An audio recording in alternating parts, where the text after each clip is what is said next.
Hello students, welcome. Today we are discussing about application of derivative. देखिएगा बेटा, derivative आप लोगों ने कर रखा है और अच्छे से इसके फॉर्मूले भी आपको आते हैं। डिफरेंशिएशन आप अच्छे से कर सकते हैं। जो अलग अलग टाइप्स के डिफरेंशिएशन है वो सब आपने कर रखे हैं।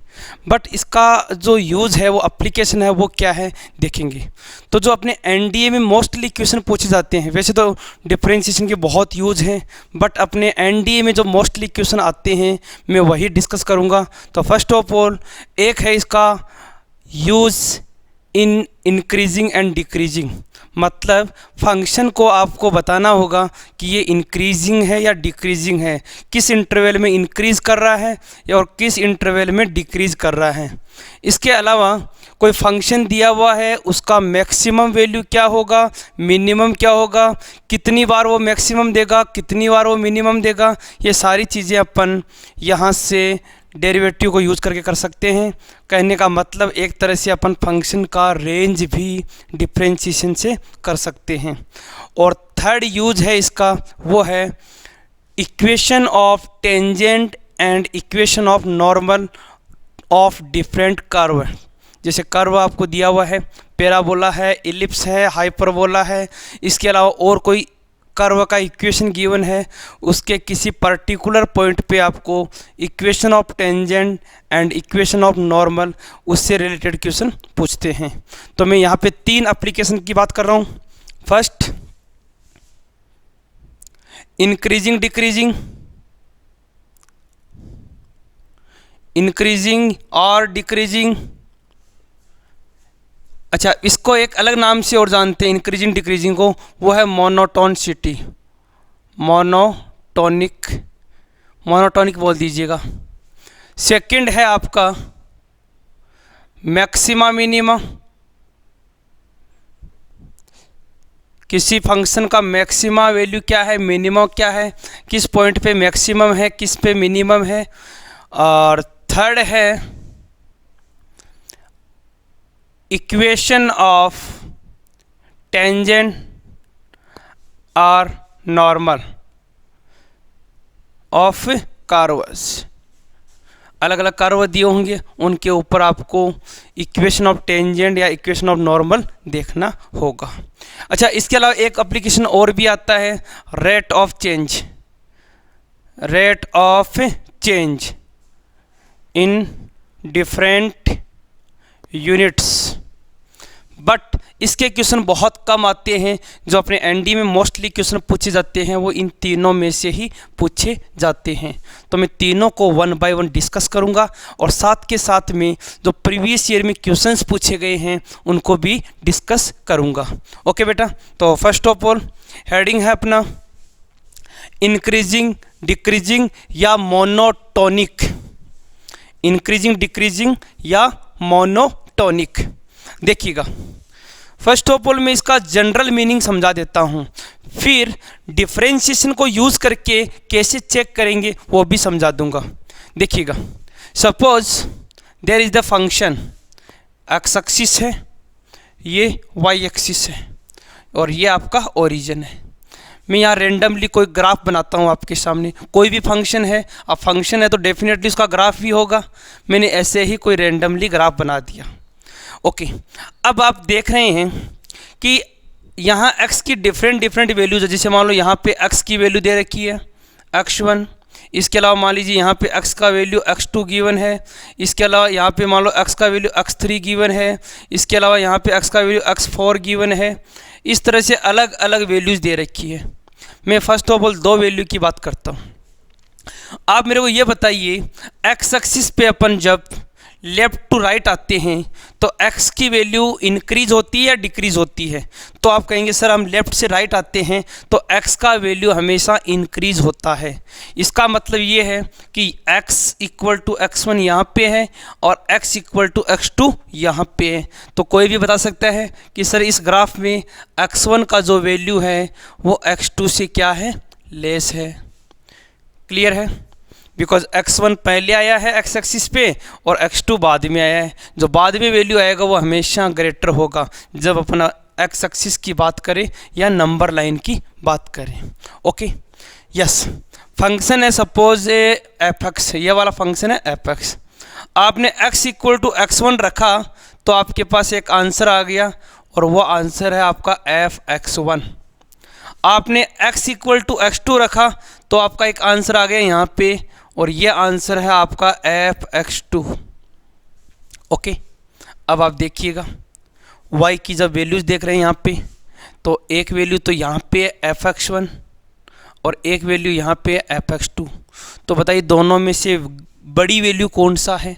तो आप कहेंगे सर f(x2) का वैल्यू ऊपर है और f(x1) का वैल्यू नीचे है। इसका मतलब डेफिनेटली y एक्सिस पे देखते हैं तो ऊपर वैल्यू बड़ा है और ये वाला वैल्यू छोटा है। तो आप बोलेंगे सर f(x2) का वैल्यू जो है वो बड़ा है और f(x1) का जो वैल्यू है, f(x2) का वैल्यू जो है वो ग्रेटर है और f(x1) का वैल्यू है वो लेस है।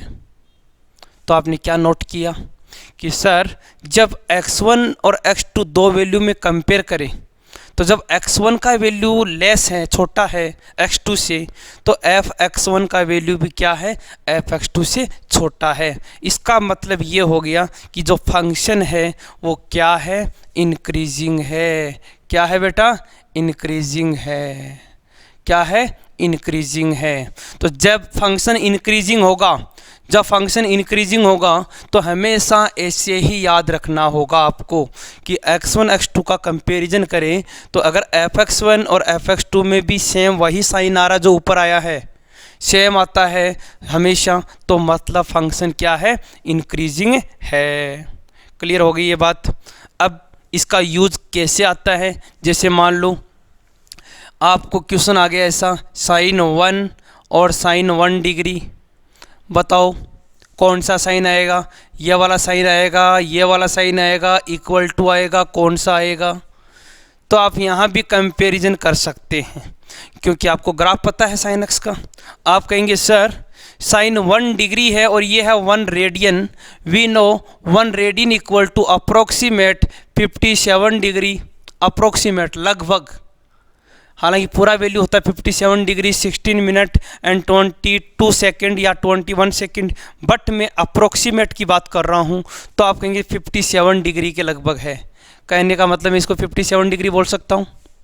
ओके, ये तो हो गई यहाँ पे x1 x2 की बात कि ये यहाँ पे x1 है और ये यहाँ पे x2 है। ओके, x1 है वो लेस है x2 से।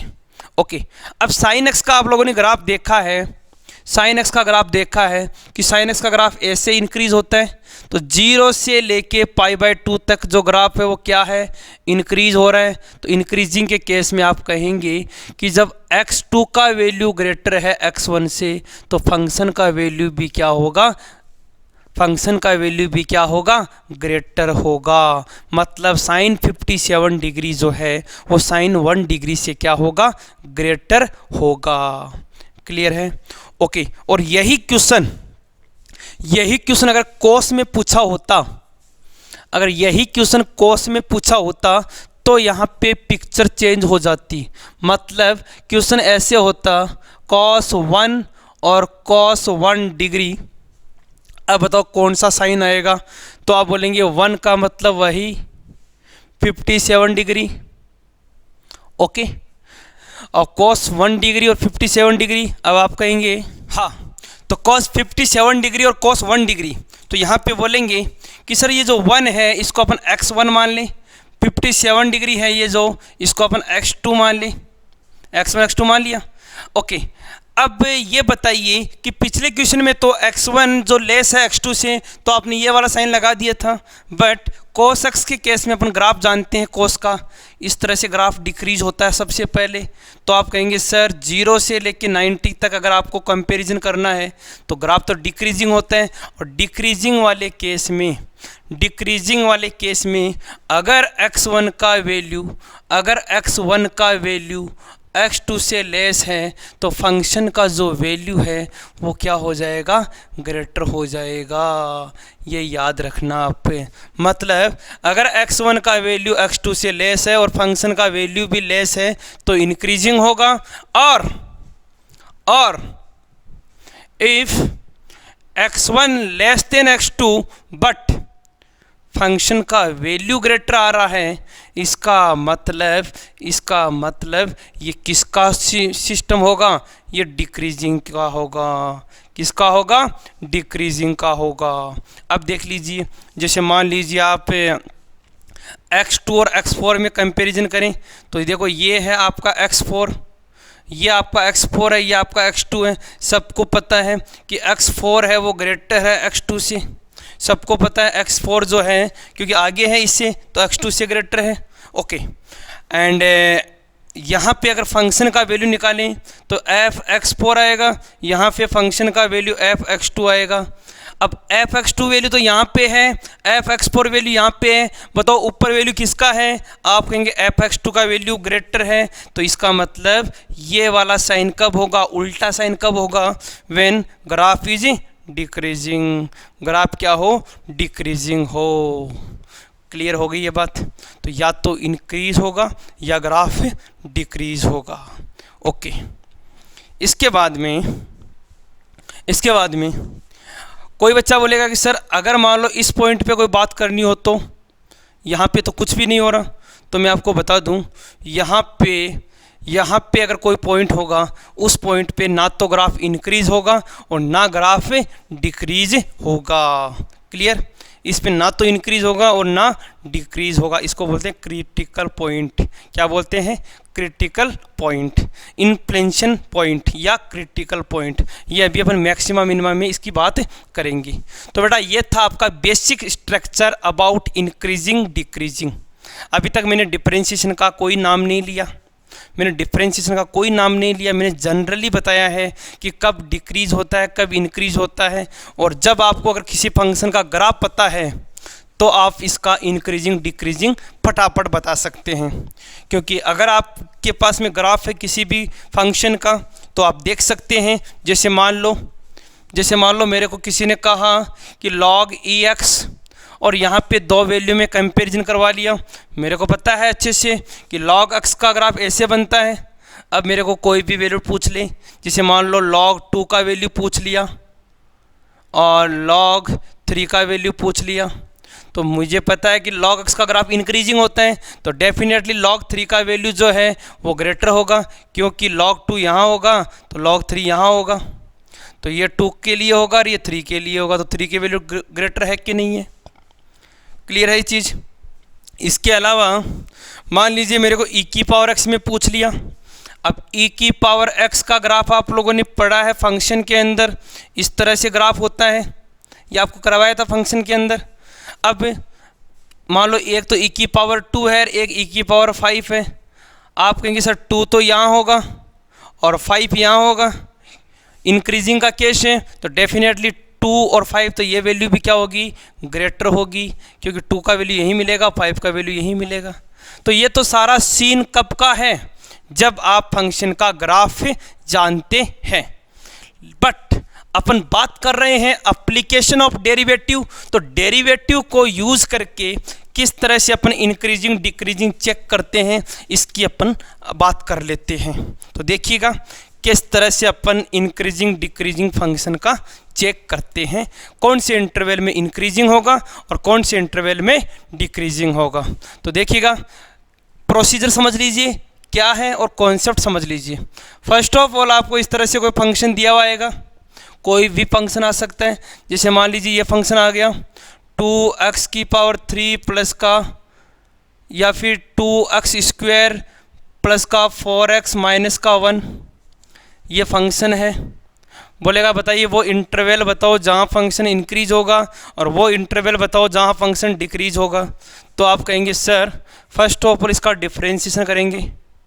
डिफ्रेंशिएशन हो गया एफ डेस एक्स, तो इसका डिफ्रेंशिएशन 2x स्क्वायर का हो गया 2x प्लस 4x का हो गया 4। कोई दिक्कत नहीं है। ओके, सेकंड स्टेप, एफ डेस एक्स को 0 करना है फॉर क्रिटिकल पॉइंट्स लाने के लिए। क्यों? क्योंकि आपको एक चीज़ और बता दूं मैं, जब भी किसी फंक्शन का ग्राफ आप देखते हैं इस तरह से, तो ये जहाँ पे ये टॉप या बॉटम या टॉप बन रहा है उस जगह पे इस लाइन का इस लाइन का जो स्लोप है, स्लोप समझते हैं स्लोप, वो क्या है, एक्स अक्ष के पैरेलल है। Slope parallel to X axis क्या है, slope parallel to X axis है। और इस केस में यहाँ बोलेंगे अगर स्लोप एक्स एक्सिस से पैरेलल है तो स्लोप क्या होगा, 0। और डिफरेंशिएशन में स्लोप को रिप्रेजेंट करते हैं dy/dx से, तो dy/dx क्या होगा यहाँ पे 0। तो यहाँ भी dy/dx 0 होगा, यहाँ भी dy/dx 0 होगा, यहाँ भी dy/dx 0 होगा। तो आपको हर बार फंक्शन का डिफरेंशिएशन करके इसको इक्वल टू 0 करना है, क्योंकि वहीं पे वो सारे पॉइंट आएंगे जहाँ पे फंक्शन या तो मैक्सिमम होगा या मिनिमम होगा। मतलब इंक्रीज होके डिक्रीज हो रहा है या डिक्रीज होके इंक्रीज हो रहा है, क्योंकि ऐसा तो है नहीं कि कोई फंक्शन कंटिन्यू चलते चलते इंक्रीज होते होते डिक्रीज हो गया। अगर इंक्रीज को डिक्रीज होना है तो इसको ऐसे मूव करना पड़ेगा, मतलब टॉप पे जाके बॉटम की तरफ आना पड़ेगा, और जो धीरे धीरे डिक्रीज हो रहा है उसको इंक्रीज होने के लिए एक बार बॉटम पे जाना पड़ेगा। मतलब ये कि डिक्रीज से इंक्रीज आने के लिए बॉटम आएगा और इंक्रीज से डिक्रीज आने के लिए टॉप आएगा। और जहाँ टॉप और बॉटम आते हैं, जहाँ टॉप और बॉटम आते हैं उन सब पॉइंटों पे डिफरेंशिएशन क्या होगा, 0 होगा। dy/dx क्या होगा, 0 होगा। स्लोप क्या होगा, 0 होगा। क्यों होगा, इसका रीज़न भी मैंने आपको बता दिया, क्योंकि जो लाइन बनेगा वो हमेशा एक्स अक्ष के पैरेलल बनेगा, एक्स अक्ष के साथ 0 एंगल बनाएगा, और जो एंगल 0 बनाएगा उसका स्लोप क्या होगा, 0 होगा। ओके बेटा, तो आप बोलेंगे एफ डैश एक्स का वैल्यू क्या होगा, 0। तो आपने जैसे ही डिफरेंशिएशन को 0 किया तो ये हो गया 4x प्लस का 4 इक्वल टू 0। एक्स का वैल्यू कितना आ गया, -1 आ गया। क्या आ गया, एक्स का वैल्यू -1 आ गया। कहने का मतलब इस ग्राफ में एक ही जगह पे क्रिटिकल पॉइंट आएगा। इसके ग्राफ में, इस फंक्शन के ग्राफ में एक ही जगह पे क्रिटिकल पॉइंट आएगा। अब वो कोई भी आ सकता है बट एक ही आएगा। ओके, अगर अपन नंबर लाइन की बात करें तो x इक्वल टू -1, इधर होता है इनफाइनाइट, इधर होता है माइनस इनफाइनाइट। और आपको क्या चेक करना है, आपको चेक करना है कि अगर एफ डैश एक्स का वैल्यू पॉजिटिव है, अगर एफ डैश एक्स का वैल्यू पॉजिटिव है तो वो इंटरवल तो क्या होता है, इंक्रीजिंग। और एफ डैश एक्स का वैल्यू नेगेटिव है वो इंटरवल होता है डिक्रीजिंग। एफ डैश एक्स का वैल्यू पॉजिटिव, इंक्रीजिंग या less than equal to decreasing. अब कई बुक्स में इसमें इक्वल टू भी बोलते हैं, और आपको टेंशन लेने की ज़रूरत नहीं है। कई बुक्स में इसको स्ट्रिक्टली इंक्रीजिंग, स्ट्रिक्टली डिक्रीजिंग भी बोलते हैं। आप कॉन्सेप्ट एक ही दिमाग में रखें, इंक्रीजिंग और डिक्रीजिंग, बस। ऐसा एनडीए में कोई क्वेश्चन में कन्फ्यूज़न नहीं होगा कि जहाँ पे इंक्रीजिंग या स्ट्रिक्टली इंक्रीजिंग में कन्फ्यूजन हो रहा है, या फिर इक्वल टू या इक्वल टू या ग्रेटर देन इक्वल टू या लेस देन इक्वल टू में कन्फ्यूजन हो रहा है, ऐसा कहीं नहीं होगा। आप सिर्फ इतना ध्यान रखें, ग्रेटर देन 0 पॉजिटिव तो इंक्रीजिंग, नेगेटिव तो डिक्रीजिंग। Okay, yes. अब आपका एफ डैश एक्स क्या आया बताइए बेटा, आपके एफ डैश एक्स आया हमारा 4x प्लस का 4 प्लस का 4 यही है। आप मेरे को ये बताओ कि -1 से कोई भी ज़्यादा रखोगे तो आंसर प्लस में आएगा कि माइनस में आएगा। आप कहेंगे सर -1 से बड़ा कोई भी वैल्यू रखेंगे, -1 से बड़ा कोई भी वैल्यू रखेंगे तो ये हमेशा आंसर क्या देगा, पॉजिटिव देगा। क्या आंसर देगा, पॉजिटिव देगा। और -1 से कुछ भी लेस देन रखेंगे, जैसे -2 रख दिया तो ये हमेशा क्या देगा, नेगेटिव देगा। कहने का मतलब इस इंटरवल में तो एफ डैश एक्स क्या है, पॉजिटिव, और इस इंटरवल में एफ डैश एक्स क्या है, नेगेटिव। तो आप क्या बोलेंगे यहाँ से कि F X is increasing, F X is increasing in -1 to infinite, -1 से इनफाइनाइट, इस वाले इंटरवल में इंक्रीजिंग है। And F X is decreasing, decreasing कौन से में, माइनस इनफाइनाइट से -1, माइनस इनफाइनाइट से -1, इस वाले इंटरवल में क्या है, डिक्रीजिंग है। तो ये आपको दिमाग में रखना है कि फंक्शन कब इंक्रीज होता है और कब डिक्रीज होता है। अगर मान लीजिए कई बुक्स में यहाँ पे स्ट्रिक्टली इंक्रीजिंग लिखा हुआ है, स्ट्रिक्टली इंक्रीजिंग स्ट्रिक्टली, तो भी चलेगा, कोई दिक्कत नहीं है। तो वहाँ कंफ्यूज मत होना आप तो दिमाग में इतना सा कॉन्सेप्ट रखें, डिफरेंशिएशन पॉजिटिव इसका मतलब ग्राफ इंक्रीज कर रहा है, डिफरेंशिएशन नेगेटिव उस इंटरवल में ग्राफ डिक्रीज कर रहा है। पॉइंट कैसे निकालना है, डिफरेंशिएशन को इक्वल टू 0 करके निकालना है, क्योंकि वही पॉइंट ऐसा है जो बताता है कि अब ग्राफ की टेंडेंसी चेंज हो रही है, या तो इंक्रीज से डिक्रीज हो रही है या डिक्रीज से इंक्रीज हो रही है। ओके बेटा, आगे चलते हैं और कुछ क्वेश्चंस के ऊपर देखिएगा। यस, देखिएगा मैं यहाँ पे 2 क्वेश्चन आपके साथ डिस्कस करने वाला हूँ। एक फंक्शन है अलजेब्रिक फंक्शन और दूसरा क्वेश्चन है आपका ट्रिगोनोमेट्रिक फंक्शन टाइप का। दोनों क्वेश्चन डिस्कस करूँगा और आपको आइडिया लग जाएगा किस टाइप का क्वेश्चन आएगा और कैसे आपको करना होगा। फर्स्ट ऑफ ऑल क्वेश्चन है f(x = x³ - 3x² - 105x plus का 25 डिक्रीजिंग इन इंटरवल, कौन से इंटरवल में डिक्रीजिंग होगा। देखो ये इंटरवल ऐसा भी लिखा हो सकता है, कई बुक्स में इसको ऐसा भी लिख देते हैं -∞ से -7। कंफ्यूज होने की ज़रूरत नहीं है, इसका मतलब और इसका मतलब एक ही बात है। ओके, यस, ये तो हो गया आंसर्स की बात। यस, डिफरेंशिएशन करना है आपको, क्योंकि प्रोसीजर मैंने आपको ये बताया था। फर्स्ट ऑफ ऑल डिफरेंशिएशन बताइएगा बेटा, 3x² माइनस का 6x माइनस का 105। डिफरेंशिएशन में कोई दिक्कत ही नहीं किसी स्टूडेंट को। 3x² माइनस का 6x और माइनस का 105। नेक्स्ट स्टेप क्या होगा आपका। अच्छा, थोड़ा मैं और सिंप्लीफाई करूँ, आप कहेंगे सर 3 कॉमन आ रहा है, तो ये हो जाएगा x² माइनस का 2x माइनस का 35। ओके, 3, हाँ जी, इसके फैक्टर क्या हो रहे हैं, इसके फैक्टर x माइनस का 7 और x माइनस का 5। बोलो सही बोल रहा हूँ, करके देख लीजिए। x² माइनस का 7x माइनस का 5, सॉरी प्लस का करो 5, हाँ अब सही है। x² माइनस का 7x प्लस का 5 तो माइनस का 2 और माइनस का 35, कोई दिक्कत नहीं है। सर ये मेरा डिफरेंशिएशन आ गया, ये मेरा डिफरेंशिएशन आ गया। अब आपको चेक करना है कि ये पॉजिटिव है या नेगेटिव। तो फर्स्ट ऑफ ऑल क्या करेंगे, नंबर लाइन बनाएंगे, नंबर लाइन पे जो भी क्रिटिकल पॉइंट्स आएंगे वो रखेंगे। आप f' को 0 रखेंगे तो x के 2 क्रिटिकल पॉइंट आएंगे, एक तो माइनस का 5, एक आएगा 7।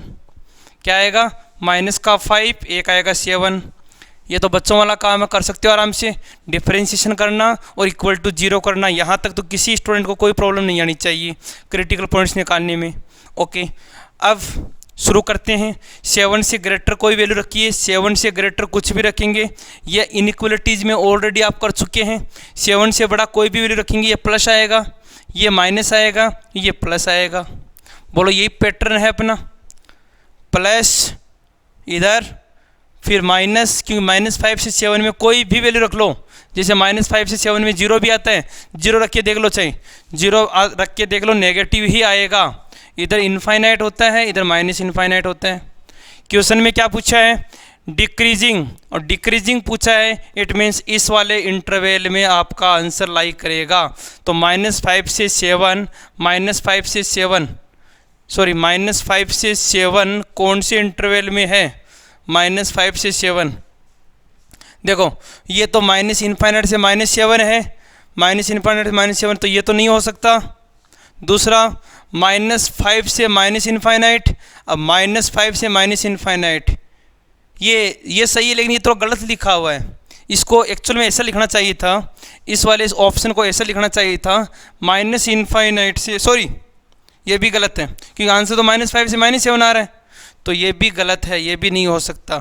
थर्ड है -7 से 5, अब -7 से 5 नहीं है, -5 से 7 है, तो ये भी आंसर रॉन्ग है। इसका मतलब आंसर क्या होगा, नन ऑफ दीज। क्लियर है बेटा। तो इस तरह से क्या होता है कि कई बार जल्दबाजी में अपन आंसर्स पे टिक लगा देते हैं, एक्चुअल में इसका आंसर जो है वो नन ऑफ दीज ही होगा। और अगर आंसर्स की बात करें तो इसका जो आंसर है फॉर इंक्रीजिंग, तो फॉर इंक्रीजिंग के लिए आपका अगर ये ऑप्शन होता -5 to 7 तो आपका आंसर करेक्ट होता। Sorry, for decreasing. और इंक्रीजिंग की बात करें, अब इंक्रीजिंग तो जो प्लस वाले इंटरवल हैं इन दोनों में इंक्रीजिंग है, तो -इनफाइनाइट से -5 union 7 to infinite, in intervals में क्या है फंक्शन इंक्रीज हो रहा है। क्लियर है। जिस स्टूडेंट का इनइक्वलिटी अच्छे से क्लियर है उसको यहाँ प्लस माइनस में इंटरवल देखने में कोई दिक्कत नहीं आएगी। तो अगर किसी ने इनइक्वलिटी नहीं की तो बेटा पहले इनइक्वलिटीज़ के वीडियोस देखो और वहाँ पे ये सारा सिस्टम समझा रखा है, उसी के अकॉर्डिंग आप कर सकते हैं। ओके बेटा, अब अपन इस क्वेश्चन को देखते हैं। साइन की पावर 4 कोस की पावर 4। हालांकि जो मैंने मेथड बताया उसका तो यही बताया है कि डिफ्रेंशिएशन करो, लेकिन क्या है कि कई बार फंक्शन को डिफ्रेंशिएशन करेंगे तो थोड़ा टफ पड़ता है। क्यों ना मैं इसको थोड़ा सिंप्लीफाई कर लूँ, सिंप्लीफाई करूँ तो क्या पता जल्दी आंसर आने की संभावना हो जाए। हालांकि आंसर तो ऐसे ही आ जाएगा, मैं सीधा डिफ्रेंशिएशन करूँगा बट टाइम बच जाएगा।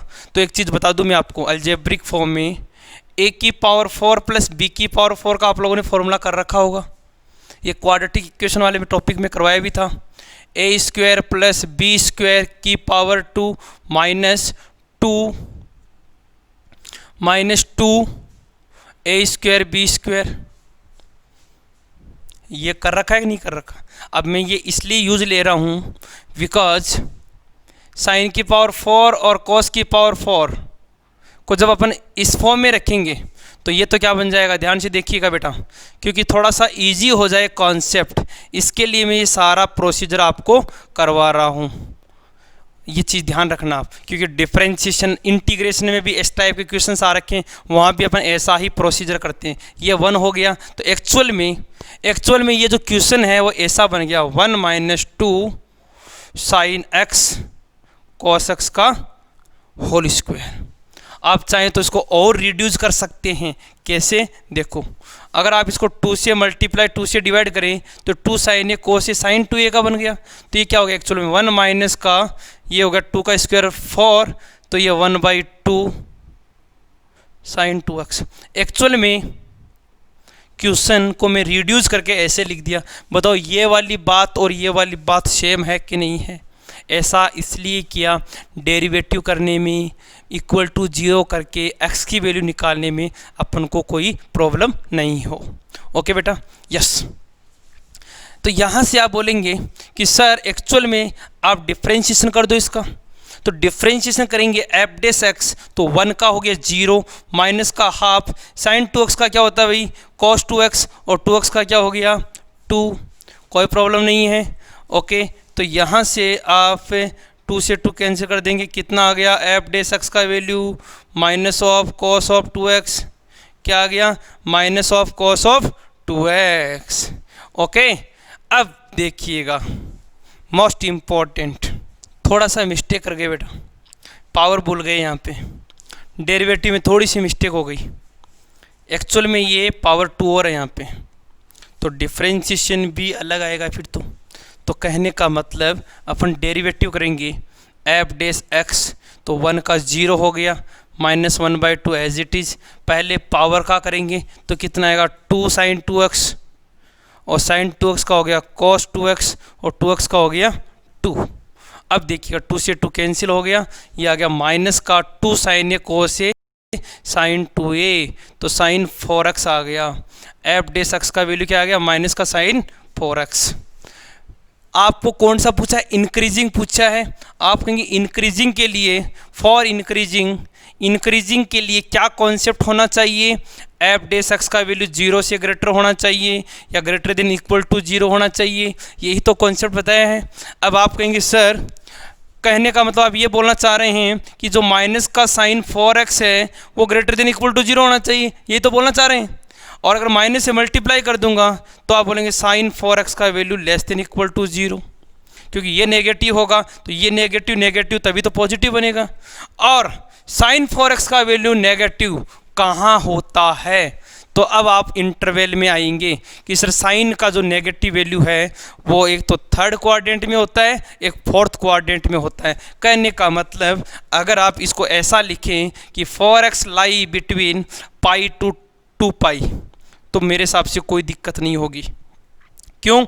क्योंकि पाई से 2 पाई के बीच में, पाई से 2 पाई के बीच में, पाई से 2 पाई के बीच में आपका जो साइन है वो नेगेटिव होता है। अगर मैं 4 से डिवाइड कर दूं तो ये पाई बाई 4 से डिवाइड किया तो ये हो गया पाई बाई 2, पाई बाई 4 से पाई बाई 2, पाई बाई 4 से पाई बाई 2, आपका आंसर आ गया।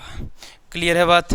तो कहने का मतलब ये है मेरा कि आपको सोच रहा है कितना टाइम लग रहा है, एक्चुअल में टाइम नहीं लग रहा, मैं आपको समझा रहा हूँ इन चीज़ों को फॉर्मुलाइज करके, तब टाइम लग रहा है। अगर आपने वास्तव में अच्छे से मेहनत की है तो आप इस वाली इंफॉर्मेशन को डायरेक्टली यहाँ पे लिख सकते हैं, ये वाली इंफॉर्मेशन, और अगर वहाँ से ये कर दिया फिर तो कुछ करने की ज़रूरत ही नहीं है, फिर तो डिफ्रेंशिएशन ही किया है। अब कोई बच्चा यहाँ पे कंफ्यूज हो रहा है कि सर मेरे को ये इतना झमेला समझ में नहीं आ रहा, तो कोई बात नहीं बेटा, देखो मेरी बात सुनो ध्यान से कि एफ डेस एक्स का वैल्यू माइनस साइन 4x है, इंक्रीजिंग बताना है, इंक्रीजिंग में एफ डेस एक्स पॉजिटिव होना चाहिए। ये आंसर बोला 0 से पाई बाई 2, कहने का मतलब 0 से पाई बाई 2 के बीच में कोई भी आंसर आप रखते हैं तो क्या ये पॉजिटिव आ रहा है या नहीं आ रहा, ये बताना है। आप कहीं से 0 से पाई बाई 8 में अगर मैं रखता भी हूँ तो ये वैल्यू रहेगी आपकी positive, positive into negative, negative, मतलब ये आंसर तो नहीं हो सकता। फिर यह आंसर चेक कर लो, यह आंसर जैसे ही आप रखेंगे कि सर 45 से 90 की वैल्यू हम रखते हैं और इसको 4 से मल्टीप्लाई करेंगे तो हम थर्ड और फोर्थ क्वाड्रेंट पे पहुंच जाएंगे और वहाँ पे अपना आंसर नेगेटिव मिलेगा, और नेगेटिव नेगेटिव मल्टीप्लाई होके क्या बन गया, पॉजिटिव, मतलब इंक्रीजिंग हो गया। ओके, और क्वेश्चंस पे अपन आते हैं इंक्रीजिंग वालों पे, देखिएगा। यस, क्वेश्चन है एंड ये 2017 में पूछा हुआ क्वेश्चन है, f x equal to sine x minus k x is increasing for all values of r, मतलब हर रियल नंबर के लिए फंक्शन क्या है, इंक्रीजिंग है। तो आप बोलेंगे इट मीन्स, इसका मतलब जो है डेफिनेटली एफ डेस एक्स है वो क्या होगा, 0 या 0 से ग्रेटर होगा। अब डिफ्रेंशिएशन करेंगे तो आप बोलेंगे साइन एक्स का डिफ्रेंशिएशन हो गया कॉस एक्स, और माइनस के एक्स का हो गया माइनस का k greater than equal to 0। Actual में आप ऐसा बोलना चाह रहे हैं कि जो कॉस एक्स है इसका वैल्यू जो है वो के से ग्रेटर आएगा, आएगा कि नहीं आएगा। और आप बोले हैं कि सर कॉस एक्स का जो वैल्यू है वो मैक्सिमम वैल्यू क्या होता है, 1 हो सकता है, तो 1 है greater than equal to k, तो 1 is greater than equal to k. तो इसका जो आंसर है, इस क्वेश्चन का जो आंसर है वो हो गया आपका कौन सा, k is greater than equal to 1। एक second, yes, k is greater than equal to 1, but question में थोड़ा सा मैंने गलत लिख दिया, यहाँ पे डिक्रीजिंग पूछा हुआ है। क्या पूछा हुआ है क्वेश्चन में, डिक्रीजिंग है, एक्चुअल में डिक्रीजिंग है। तो डिक्रीजिंग था तो एफ डेस एक्स लेस देन 0, तो यहाँ भी क्या आएगा, लेस देन 0। तो इस क्वेश्चन में आपको ऐसा करना पड़ेगा कि cos x is less than equal to k. अब cos x का वैल्यू जो है k से लेस होता है, लेकिन cos x का जो वैल्यू है यहाँ पे वो है 1, तो 1 से क्या होगा, लेस। तो cos x का जो वैल्यू है मैक्सिमम वैल्यू क्या हो सकता है, 1 हो सकता है, तो 1 का value less than equal to k, 1 का वैल्यू जो है वो क्या आएगा, less than equal to k। तो यहाँ से आएगा आपका डी आंसर कि 1 का जो है लेस देन इक्वल टू 1। अब एक बात और, स्टूडेंट्स ज़्यादा कंफ्यूज होते हैं इस वाली बात में और इस वाली बात में, थोड़ा सा मैं आपके सामने बता देता हूँ, इन दोनों का डिफरेंस भी बता देता हूँ, समझ लो। देखिए, एक चीज़ तो होती है ये वाली, और एक चीज़ होती है यहाँ पे आप देख रहे हैं ग्राफ क्या हो रहा है, इंक्रीज हो रहा है, यहाँ पे आप देख रहे हैं ग्राफ क्या हो रहा है, इंक्रीज हो रहा है, लेकिन यहाँ तो कॉन्टिन्यूस इंक्रीज हो रहा है, लगातार इंक्रीज हो रहा है, और यहाँ पे क्या है कि इंक्रीज हो रहा है, फिर सीधा फ्लैट हो गया, फिर इंक्रीज हो रहा है, फिर फ्लैट हो गया। तो यहाँ पे जो इंक्रीज हो रहा है, इस इंक्रीज को बोलते हैं स्ट्रिक्टली इंक्रीजिंग। क्या बोलते हैं? Strictly increasing. स्ट्रिक्टली इंक्रीजिंग, लगातार इंक्रीज हो रहा है। और इसको बोलते हैं ओनली इंक्रीजिंग। हालांकि ये भी इंक्रीज हो रहा है बट ये रुक रुक के हो रहा है। जैसे मान लो कोई ग्राफ है, ये हुआ फिर चला फिर चला फिर चला फिर चला फिर चला, ये भी इंक्रीजिंग है। और एक ग्राफ होता है वो कंटिन्यूस इंक्रीज हो रहा है। तो यहाँ पे देखिए ये है, इसको बोले स्ट्रिक्टली इंक्रीजिंग, और ये है ओनली इंक्रीजिंग। अब एक बात समझिएगा, जब स्ट्रिक्टली इंक्रीजिंग है इस केस में हमेशा याद रखना एफ डैश एक्स है वो ग्रेटर देन 0 आएगा स्ट्रिक्टली इंक्रीजिंग में, और ओनली इंक्रीजिंग है तो f dash x is greater than equal to 0 आएगा। क्यों? क्योंकि यहाँ पे कई बार जो लाइन है वो एक्स एक्स के पैरेलल भी हो रही है, ग्रेटर भी हो रही है, पैरेलल भी हो रही है, इसलिए ग्रेटर देन इक्वल टू 0 आएगा। बहुत सी बुक्स ने इसको अलग अलग नहीं कर रखा बट एनसीईआरटी ने अलग अलग कर रखा है। एनसीईआरटी ने स्ट्रिक्टली इंक्रीजिंग को अलग समझाया है और इंक्रीजिंग को अलग समझाया है। तो वही मैं आपको बता दूं, स्ट्रिक्टली तो f dash x is greater then 0 और ओनली इंक्रीजिंग तो ग्रेटर देन इक्वल टू 0, और यही कॉन्सेप्ट डिक्रीजिंग के लिए फॉलो करना है। और इंटरवल की बात आए तो यहाँ पे जब ओनली ग्रेटर देन है तो ओपन इंटरवल आएगा, और यहाँ ग्रेटर देन इक्वल टू है तो क्लोज भी आ सकता है। ओके बेटा, तो ये हो गया आपका first application of derivative increasing decreasing. तो मैंने आपको ग्राफ से भी समझा दिया, डिफरेंशिएशन से समझा दिया, जिससे ट्रिगोनोमेट्री में अगर कोई वैल्यूज़ का कंपैरिजन का क्वेश्चन आ जाए तो भी आप इस मेथड से कर सकते हैं। Okay, thank you. जय हिंद, जय भारत।